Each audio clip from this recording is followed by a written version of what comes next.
नमस्कार, आप देख रहे हैं यूएफटी न्यूज और मैं हूं आपके साथ छवि। दिनांक 29 अगस्त 2023 मंगलवार को उत्तर प्रदेश के मुख्यमंत्री योगी आदित्यनाथ ने राष्ट्रीय खेल दिवस के अवसर पर हॉकी के जादूगर के नाम से विख्यात मेजर ध्यानचंद के खेल और विशेषकर हॉकी में उनके योगदान को नमन करते हुए श्रद्धांजलि अर्पित की। साथ ही उन्होंने कई परियोजनाओं का लोकार्पण और शिलान्यास करते हुए जनपद को कई सौगातें दी।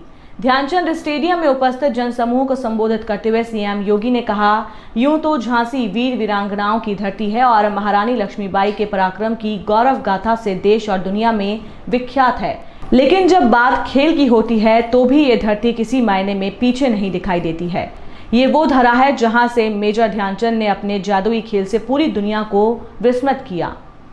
वो न केवल जबरदस्त प्रतिभा संपन्न एक खिलाड़ी थे, बल्कि देश प्रेम की भावना भी उनमें कूट कूट कर भरी थी। उनकी जबरदस्त हॉकी से प्रभावित होकर जब जर्मनी शासक ने उन्हें जर्मनी की नागरिकता देने का प्रस्ताव किया तो उन्होंने ये कहकर ठुकरा दिया कि मैं जैसा भी हूँ, मैं देश के लिए खेलता हूँ। उन्होंने कहा, मुझे ओलंपियनों का सम्मान करने का सौभाग्य प्राप्त हुआ है। राष्ट्रीय खेल दिवस के अवसर पर अपने सभी खिलाड़ियों का अभिनंदन करने के लिए जो राष्ट्रीय व अंतर्राष्ट्रीय स्तर पर भारत के गौरव को बढ़ाने का कार्य कर रहे हैं, और मैं खेल सचिव से भी कहूंगा कि जितने पुराने खिलाड़ी व राष्ट्रीय खिलाड़ी हैं, इन्हें कहीं ना कहीं कोच के रूप में अपनी टीम का हिस्सा बनाने की आवश्यकता है।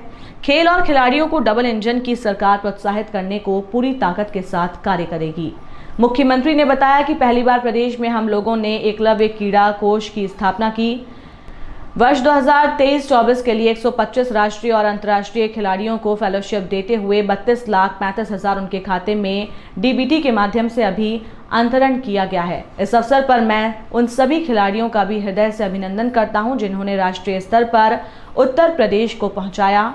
आज यहां लाइब्रेरी को देखा है और मैं चाहूंगा हर विद्यार्थी इस लाइब्रेरी में जाकर देखे कि ये प्रधानमंत्री मोदी का मिशन है।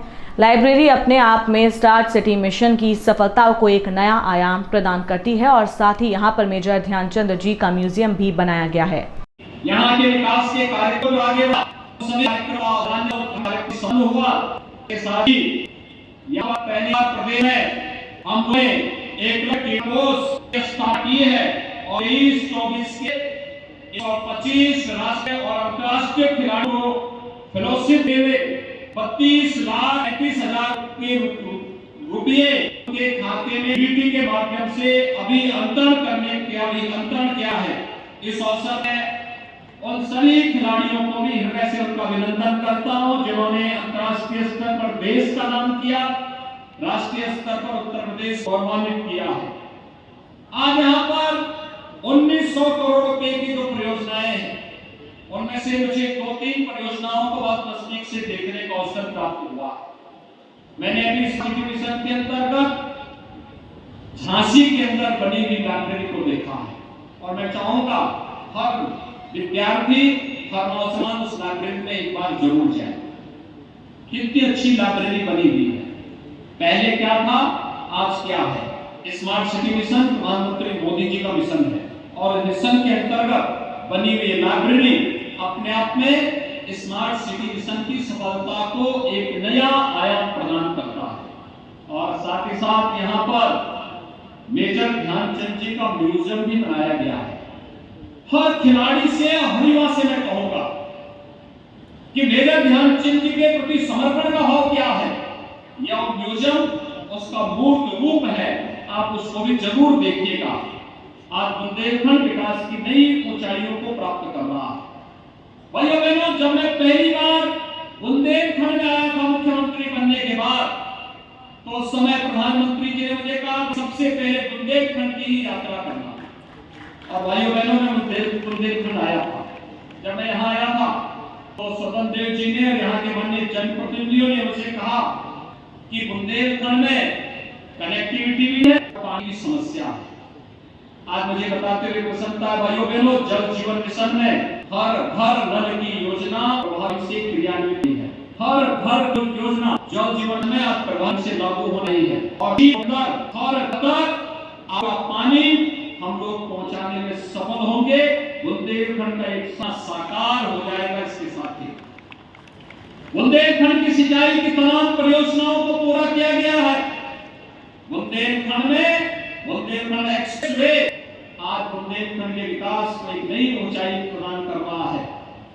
तो साथ साथ झांसी की रानी लक्ष्मीबाई की ये भूमि आज डिफेंस कॉरिडोर के नाम पर भी जानी जा रही है। डिफेंस मैन्युफैक्चरिंग कॉरिडोर झांसी में भारत डायनेमिक्स की यूनिट स्थापित हो रही है। एक नोड झांसी में और एक नोड चित्रकूट में विकसित हो रहा है। तो भाइयों बहनों, इसके साथ ही 38,000 एकड़ क्षेत्रफल में नोएडा, ग्रेटर नोएडा की तर्ज पर हम लोग बुंदेलखंड के औद्योगिक विकास के एक नए कार्यक्रम को लेकर के आए हैं और इसके माध्यम से 8,000 करोड़ रुपए की इस परियोजना में 6,000 करोड़ रुपए हमने बुंदेलखंड को पहले दिए हैं। इसमें औद्योगिक का बनेगा और मैं कहा अब तक बुंदेलखंड का नौजवान नौकरी रोजगार के लिए भले बुंदेलखंड से प्लान कर रहा होगा, लेकिन भाइयों डिफेंस कॉरिडोर,